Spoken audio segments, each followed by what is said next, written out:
So how are you, Leo? What's happening? I'm good. How are you? I'm good. It's been a long time. Yes, it's been a long time. So tell me, what's going on? What you've been doing?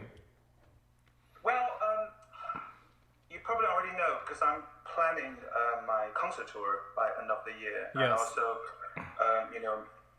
as you know, what happens this year. So all my projects, all my concerts are moved to next year. Yeah. So now I'm just, the great things right now, I don't have any pressure on myself. So I can just, practice, doesn't matter how many hours each day and how much work I do every day. So I really take the time Yeah. to working on what I'm supposed to do, this year or next year. So I'm just kind of give myself more time and thinking and also play music gently. Yes. Sometimes as a full-time musician, sometimes you always kind of play concerts bang bang bang. And Yeah. all the schedule, everything is very intense. Yeah. So now I'm kind of taking a bit more time and to really um, enjoy myself actually. I think for a lot of our audience, our viewers, I mean, some of them might already know, like you're a world-class musician, like you have performed many countries, many different venues, a lot of fans everywhere. But I think for the Chinese speaking, our own kind of people, I think you need a even more introduction. Okay. Hello everyone who are watching from everywhere in the world. My name is Leo, and if you want to get a bit more official, then you call me Yulo. So that's my name when it's on the programs or Yes. the poster. I'm a percussionist. 我是一个打击乐演奏家. So normally people think, oh, percussion, probably they're a drum kit player, a jazz鼓. But actually, percussion, I wouldn't say percussion is an instrument. I think it's a way how to perform the music because we have so many different instruments. Yeah. If you say 1,000, few thousands, few hundred thousands instruments, so we play so many different instruments. But anything you can hit, anything you can, even for your body, like.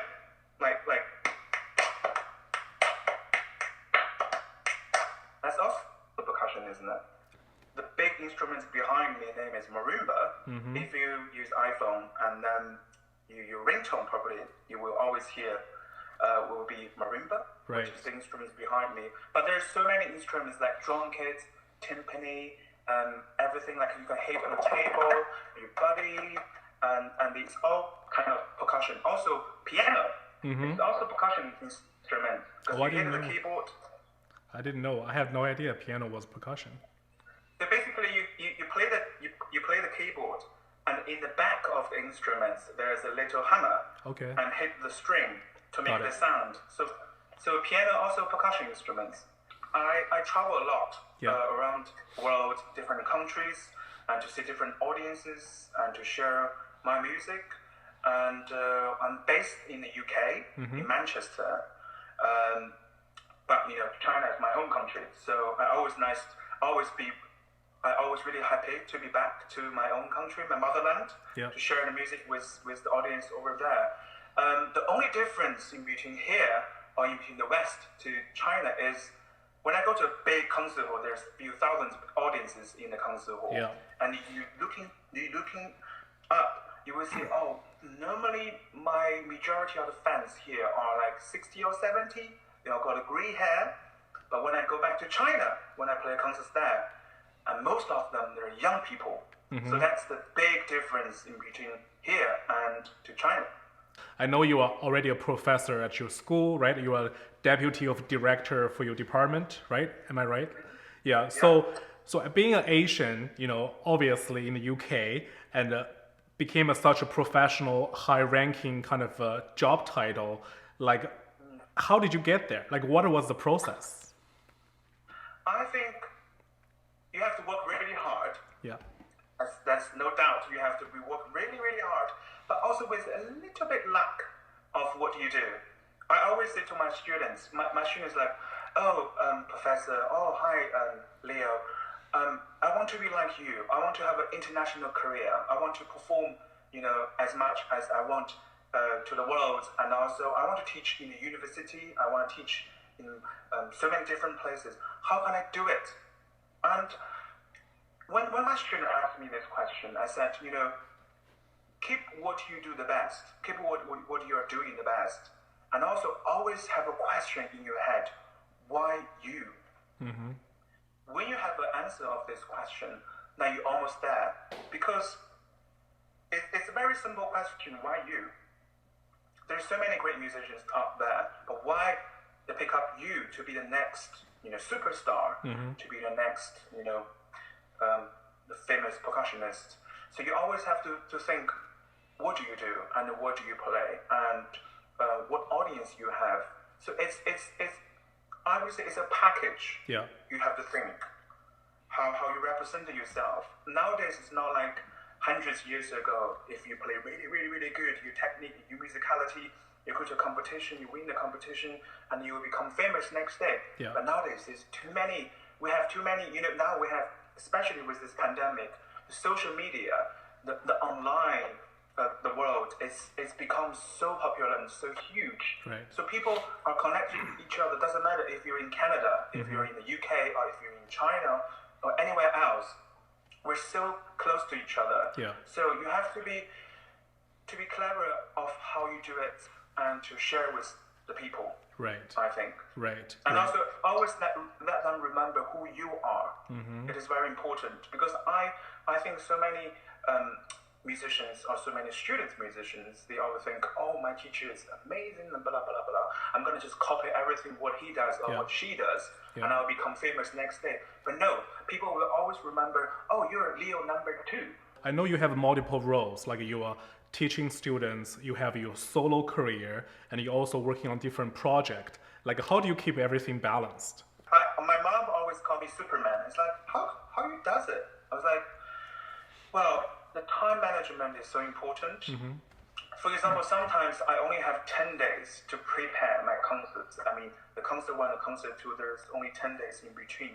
So I have to manage my time really, really in advance because, I have to teach, I have to perform, I have to practice, I have to manage my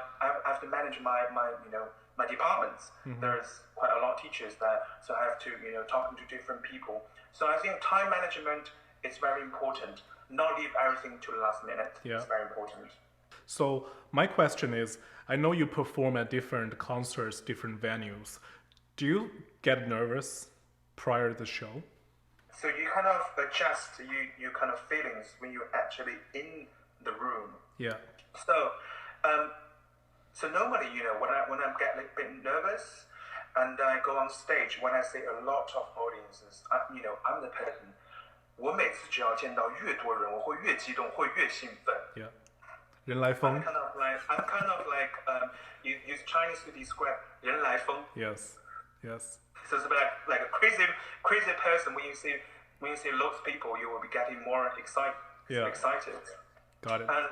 And the other experience I had, I was feel so chilled. I don't feel I don't feel nervous at all. I feel like, oh, this just are the concerts I'm going to do. But when I go on stage, I feel I'm too kind of relaxed. I feel sometimes I lose the passion when I'm doing one piece or some other music that I do. So I would rather to get myself very excited. Yeah.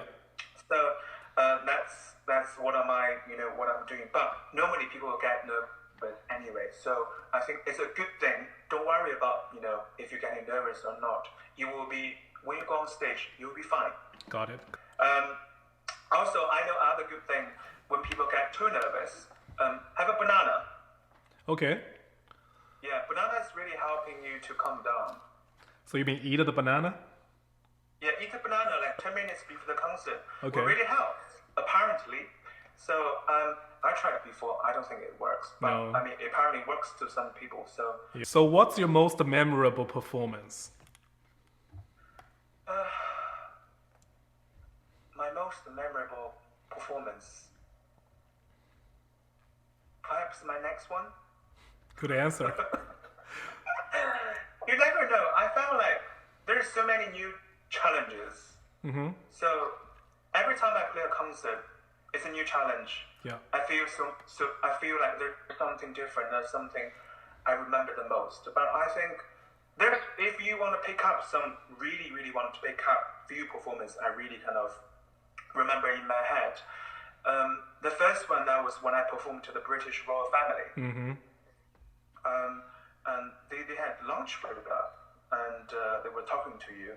I was like, oh, hi, princess, your majesty, your highness. So you don't normally use these words when you're in your actual life. So when you see someone from the royal family, and as a musician from Asia, from China, I never see any royals before. So that was something I felt different. And she sat there to watch our concert, and she felt very exciting, very different. So that was something are different what I usually do before. Yeah. And also the other one I really remembered, it was very interesting. So when I went to Switzerland, in Lucerne, I went to a very beautiful concert hall. Apparently it's the world's top 10 concert hall. It's called the KKL. It's by the lake, by the Lucerne Lake. And I went there to watch a concert, actually. I really remember the concert was by a symphony orchestra called the 21st Century Orchestra. They played a film night, and I was there. I was like, oh, this concert hall is such a fabulous concert hall, and it looks amazing. I was thinking, oh, when can I come here to perform a concert? And actually, when I finished that concert, when I finished watching that concert, I came back to UK. I remember after probably a few months, the orchestra of that concert hall called the Lucerne Symphony Orchestra, the managing director dropped me an email saying, "Hello, Leo, and we heard about you a lot, and we would love to invite you to come to Lucerne in next year. We want you to play a concerto with our symphony orchestra in this concert hall." I was like, really? Dream come true that quickly? So that was literally a few months apart of each other. Do you ever get like when there's a family member in the audience, you get more nervous or you less nervous? Like, what's your feeling? As I said, I'm a showman. I always like, hello, you're there. I'm watching you. Yes. I normally get excited when I see my family because I live here on my own, so they don't see me that often. Yeah. So when they sat in my concert, because that's my job. So I always really love to see them to be there, and also when I sometimes see my mom, she always like crying in the concert because oh my son, I'm so proud. She's always like that. Because I really remember when I just finished my studies in the UK, she came to my very last concert, and my concert was myself with this full symphony orchestra behind me. So they're accompanying me. So when I finished the performance, and I did the encore to the audience, and obviously I said something to the audience. I said, I'm so great to see many of you here, and also thanks to my orchestra, and also I'd love to dedicate this encore to a person who I love as always. And today she traveled all the way from China to here to watch my final concert as a student. So I'm really appreciate how what she's done to me, and how the relationship in between my mom and myself. So I want to say I love you, Mommy. And I said in Chinese as well. I said, and I said, 谢谢你，我爱你，妈妈. Did she cry? And of course she cried. Well, the orchestra, the people behind me, and they're from everywhere. They're from because our college have students from 63 countries. So the orchestra, literally people from everywhere, and some people cry in the back because they get what the relationship in between the family and from self, and also from a long way. So, and my mom did this. She stood up and she 360 around. She taken bow to the audience. So the left, thank you. In the back, thank you. In the right, thank you. And everyone laughed because she was so funny. Yeah. Like, my son. Yeah. So she's very proud. I get that, but she's also really cute. I've been to your concert before. So one thing I noticed the most memorable for myself is when you engage with the audience. Because most of the classic like kind of concert I've been to be honest, I think sometimes can be a little bit boring because Yeah. all the music is kind of, to me, it's a very far away. Like I don't feel the Yeah. connection. But with your concert, I knew like you kind of take the time to connect with the audience. So can you share a little bit like how you came up with that kind of like a not a plan, but how you like that kind of performance? I think, as you said, I think sometimes, as a musician, I go to concerts as well. So sometimes I sat there. I mean, after maybe 10 minutes or 15 minutes, I get bored, if I be honest. I'll be like, it's good, but when it's gonna be over? Yeah. But when I think about that, I was like, oh, if I'm doing a player concert, is it anyone gonna think in that way? I never ever want the people to come to my concerts to think that way. I'll be like, I do what I love, but they don't love to watch me. Mm-hmm. So that's not a really good relationship, isn't it? So I always when I'm programming myself, programming my concerts, programming different things, because you're doing family concerts, you're doing children's concerts, you're doing normal concerts, you're doing like live concerts, and you're doing classical music festivals. You're doing different things, so you have to be really sure who you are playing to and how they get in the reaction of you play. And also another main thing I'm always make sure is every audience come to my concerts, you're a part of my concert. You're not only buying a ticket to sit there to watch me play. You want to join me because I think the concert I remember you came. That was the concert in the Forbidden City concert hall. Right. Yeah. Yeah. In the Forbidden Palace in Beijing. So I want every audience to join me. I remember one piece I played was a clapping music. Yeah. So I remember everyone joined. Everybody joined. They find it really interesting because I just want them to enjoy what I do, and also I want them to be part of my concert. So it's really important, the programming and who you play to. Yeah. And you want them to enjoy the things you normally do, but also have to be really clever what you does for them is so important. So in the beginning of the interview, you said music is a universal language. So obviously percussion, like you said, people thinking it's like a just drum kit, making some sound. So are you gonna do something like an experiment with different kind of a genre or different artists? Like what kind of any new ideas? Normally, like in the classical music, you play just on your own. But now, as percussion, as I said, percussion is still a new instrument, a new way to perform. But in the past, I would say in the past 30 years, percussion probably is the most developed instruments or most developed repertoire we have out of any of the instruments. So we play so many different ways. We play our body percussion, and we play like the stomp. You have probably seen already. Yeah. They play in the kitchen. They play in the basketball, and also nowadays we play with the electronic music, which is right now I'm doing something with electronic music. But in the future, maybe I could collaborate with some pop musicians and some DJs and something different. Right. And I still don't know what it is, but I'm still trying to find it myself as well. So I want to leave my ideas very open. Yeah. I don't want to limit myself. Right. So to all the audience watching, if you have any ideas for Leo, please reach out. So we're gonna make something. Challenges. So, I like challenges. So people, if you have any ideas, if you're on anything you want to say, if anything you want to listen and you want to challenge me, then contact us. So you were saying I think you being who you are is not just only a person, talking about percussion or talking about a yule. I think you're almost like you're trying to help people to understand this whole instrument, almost like an ambassador. Because I mean, a lot of people have no idea, no clue, like what's Yeah. this all about. When you Google or when you translator or you do something, they only see the instrument, but they don't understand the culture behind it.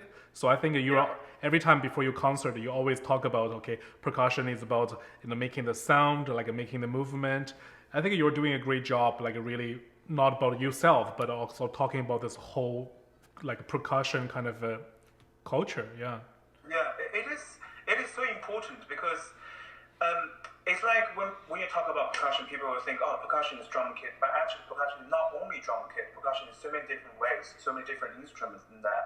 So that's why. That's right. I want to be the ambassador for my instruments, for my field. I want to be people to know there's actually music. There's so many different ways, so many different instruments out there, and probably you're not reached out yet. So that's why I'm trying to do as much as I can and to play so many concerts, to travel different places. And because in our own zone, people think, oh, percussion is so developed in the past 30 years. There's so many great percussionists, the great things out there. But actually, if you go outside, just outside Chinatown, just say, hey, do you know what is marimba? What is percussion? What is tom-tom? What is timpani? They'll be like, what? No idea. I think there's still lots of people, a lot of people still kind of don't know what's going on. So I think I try my way and to help and to let people know there's so many possibilities, there's so Right. many colors, there's so many different sound of this percussion world.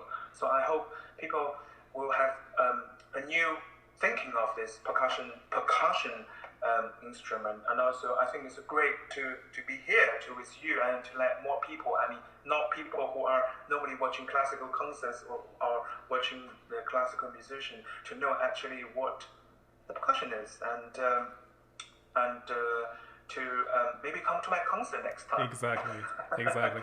And talking about ambassadors, I know you are working with Yamaha, right? Is there official, like an ambassador? Like, how did that happen? So, when I was students, Yamaha came to my school, and I think they saw my performance. I think they really liked me. They found me really interesting. So they're talking to me. So they created a Yamaha Percussion Award, which they sponsored me when I was a student as my scholarship. And eventually, Yamaha hosts like a very big competition around the world. So it's called the Yamaha European Scholarship Award.